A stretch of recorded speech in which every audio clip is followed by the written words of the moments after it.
The next question is the back EMF of motor at the time of starting is. The back EMF of motor at the time of starting is, generally we know that E for sorry, let me take the pen. We know that back EMF equation is E is equal to phi n z p by 60 a, right? This is the back EMF equation we know. Now here E is directly proportional to n pi, right? E is directly proportional to n pi. Here at the starting stage the speed will be generally, for a DC motor at the starting speed will be generally 0. Therefore the back EMF developed will be 0, right? This is the way of solving. Now let me move to the next question. At lower flux densities, the flux in a DC generator varies. At lower flux densities, the flux in a DC generator varies. Right? DC generator లో lower flux densities, I mean B value తక్కువ ఉన్నప్పుడు flux ఎలా vary అవుతుంది? We can directly give this answer. Without any second thought, we can directly give this as linearly with field current. Because starting initial స్టేజెస్లో వచ్చేసరికి phi will be proportional to IA. This is what we know generally, right? Phi will be proportional to IA, right? Before saturation before saturation state, phi will be directly proportional to IA. This is what they asked in the question, right? So we can go with linearly with field current is the right answer. Now let me move to the next question.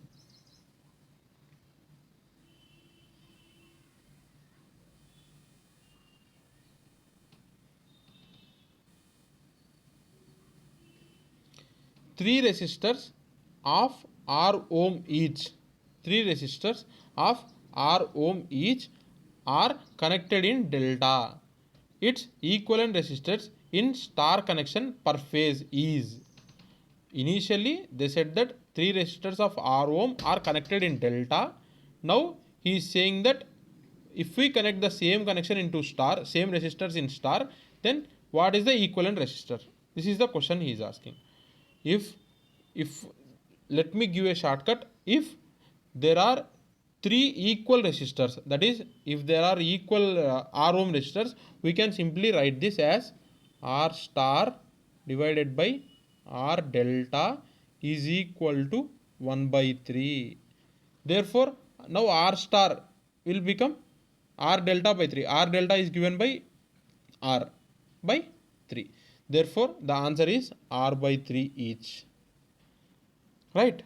This is the relation you must remember when all the resistors are equal.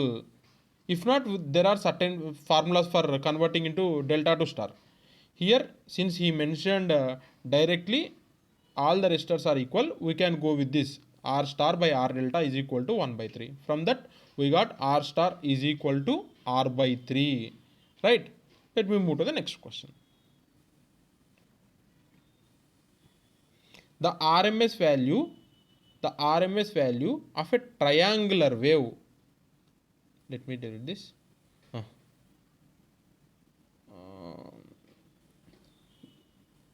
The RMS value of a triangular wave. He is asking RMS value of a triangular wave of alternating quantity having a peak value. Peak value is 3 ampere. Peak value is 3 ampere. Now we can directly write RMS value of triangular wave is peak value divided by root 3. Peak value divided by root 3 for RMS value of triangular wave. Therefore from here we can write 3 divided by root 3, which is root 3. Therefore the correct answer is root 3. We have to remember RMS value of triangular wave is maximum value or peak value divided by root 3. This is the formula, right? Now let me move to the next question.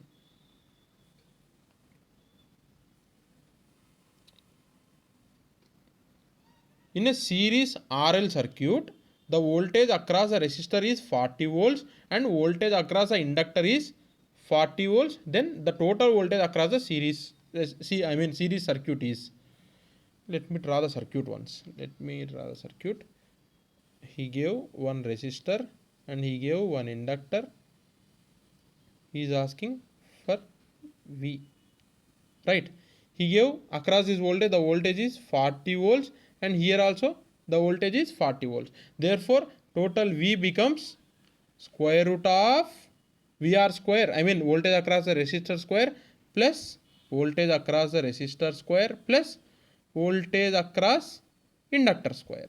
This is what we know, right? If we, let me write here, root of 40 square plus root of 40 square. Now it becomes 56.56 volt, right?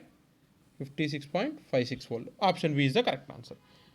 He directly mentioned voltage across the resistor and voltage across the inductor, and he asked to find the voltage across whole circuit, that is supply voltage. Therefore, we can do supply voltage is equal to square root of voltage across the resistor square plus voltage across the inductor square, right? Now, let me move to the next question. A transformer can have zero regulation. A transformer can have regulation nearer to zero, closer to zero is almost equal to zero. On lagging power factor, leading power factor, zero power factor, unity power factor. Which of this is correct? For any, for transmission line or for transformer or for whatever, let me say one thing. Regulation will be near to zero when the power factor is leading. Regulation will be nearer to zero or equal to zero only in leading power factor conditions only. If not, if they give, can have maximum regulation.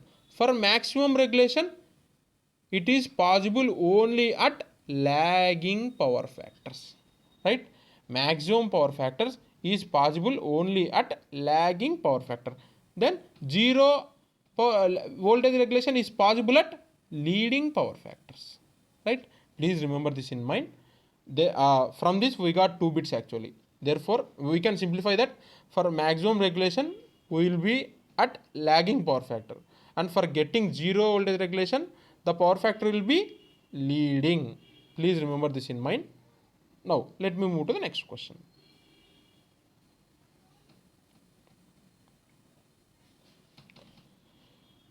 The full load copper losses of a transformer is 1600 watt.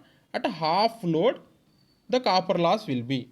Full load copper loss is 1600 watt. At half load, the copper losses will be. Let me take. Generally,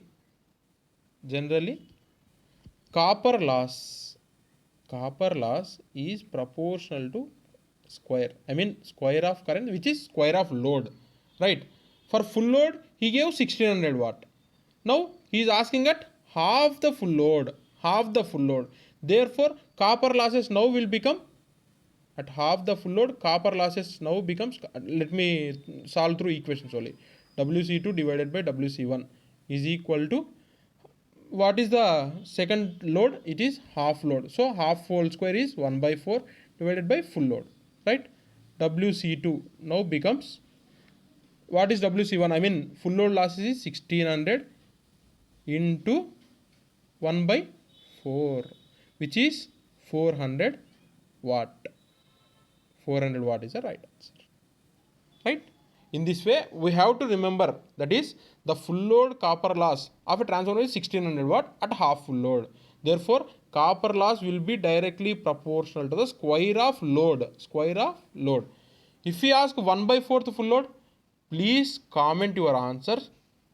మీరు ఏం చేయాలి అంటే, ఇప్పుడు నేను half లోడ్కి నేను 400 what అని చెప్పేసి కనుక్కున్నాను. మీరేం చేయాలంటే 1/4 ఆఫ్ లోడ్ ఇస్తే, ఒకవేళ క్వశ్చన్లో 1/4 ఆఫ్ లోడ్ ఇచ్చినప్పుడు కాపర్ లాసెస్ ఎంత ఉంటాయని చెప్పేసి please solve and please comment in the comment box, right? Now